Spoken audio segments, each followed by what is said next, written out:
Sveiki, šį kartą kalbėsime apie svarbius tačiau liūdnus dalykus – turtą, palikimą ir testamentą. Jį mūsų šalyje sudaro maždaug 1 žmogus iš 100. Apie tai kalbamės su Lietuvos notarų rūmų prezidentu, Klaipėdos notaru ponu Mariumi Stračkaičiu. Taigi, prašom pasakyti, kuo skiriasi situacija, kai testamentas sudarytas ir kai jo nėra. Jeigu nėra testamento sudaryto, tai paveldima yra pagal įstatymą. Paveldėjimas pagal įstatymą tai reiškia, kad nurodytos yra įstatyme 6 eilės ir priklausomai nuo to, ar yra aukštesnė eilė, paveldė turtą ta eilė, kuria yra šaukiama. Tai pavyzdžiui, jeigu yra vaikai, tai broliai seserys niekada nepaveldės. Jeigu yra tėvai, tai automatiškai pusbroliai neturės teisės paveldėti. Žmogus nori, kad testamentu paliktas turtas atitektų ne įstatyminiam įpėdiniui, tai tą testamentą reikia sudaryti. Arba jeigu nori, kad dalis vieno iš įstatyminių įpėdinių būtų didesnės, tai tada nori palikti, pavyzdžiui, testamentą žmogus vaikui ir iš kito vaiko atimti paveldėjimo teisę. Tai tiesiog sudaro testamentą ir tokiu būdu atima iš vieno geresniam palieka vaikui, o blogesniam iš blogesnio atima tą paveldėjimo teisę. Ar visi žmonės gali sudaryti testamentą ir kokį turtą galima palikti testamentu? Kita vertus, juk kartais gali dalis turto būti ne vieno žmogaus, kaip tuomet. Palikti galima viską. Tiek kilnojamą, tiek nekilnojamą turtą, tiek vertybinius popierius. Viskas gali būti nurodyta testamente. Ir sudaryti testamentą, kaip ir kitą sandorį, gali veiksnus asmuo, tai yra žmogus, kuris sulaukęs pilnametystės, tai yra gali atsakyti už savo veiksmus ir jų sukeltas pasiekmes. Jeigu tas turtas, kuris bus nurodytas testamente, jam nepriklauso, tai nebus ką ir paveldėti.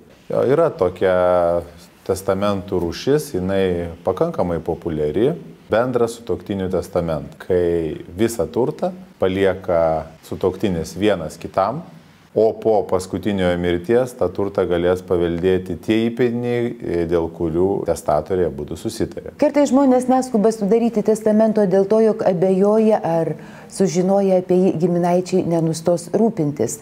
Tačiau juk galima turbūt testamentą keisti.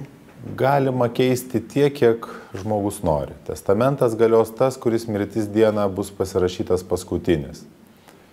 Išskyrus bendrą sutuoktinių testamentą, kurį turėtų panaikinti, norėdami sudaryti kitus, prieš tai panaikinti.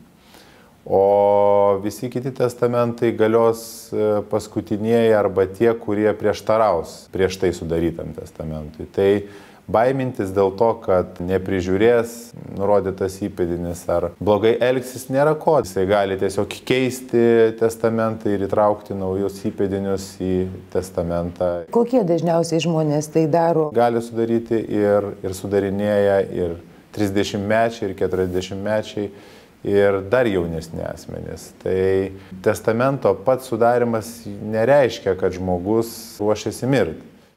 Yra galimybė ir neatvykti pas notarą ir sudaryti asmeninio pobūdžio testamentą, tai yra surašyti jį pačiam ranka.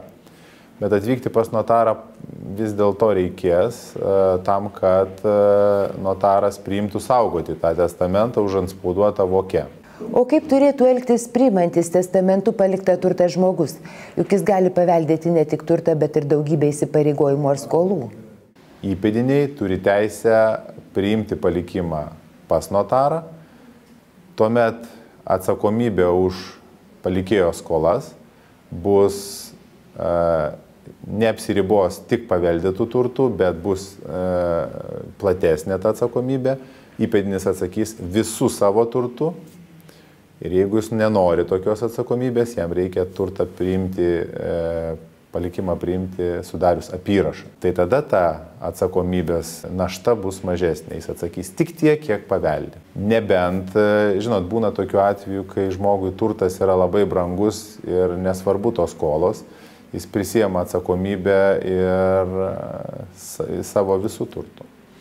Žodžiu, kiekvienas atvejis yra unikalus ir visada yra labai svarbu su notaru pasiaiškinti ir jam pasakyti tikrasias aplinkybės, kad jis galėtų patart ir pasitart su juo tam, kad nenukentėti ir priimti palikimą taip, kaip yra naudingiau. Bendra taisyklė yra tokia, kad jeigu žmogus priima palikimą, tai jis priima viską. Tarkime, jeigu yra namas, tai jis priima ir namą, ir žemę, ir viskas, kas buvo mirusiojo vardu. Bet niekas nedraudžia įpėdiniam susitarti, kad pavyzdžiui, viena daikto rūšis atitenka vienam iš įpėdinių, kita kitam. Apie testamentų sudarimo aplinkybės kalbėjome su Lietuvos notarų rūmų prezidentu, Klaipėdos notaru ponu Marium Stračkaičiu. O jums, mėly žiūrovai, primenu, kad klausimų laidai specialistai pataria laukiame įprastu adresu redakcija@5ci.lt. Iki kito karto. Sudie.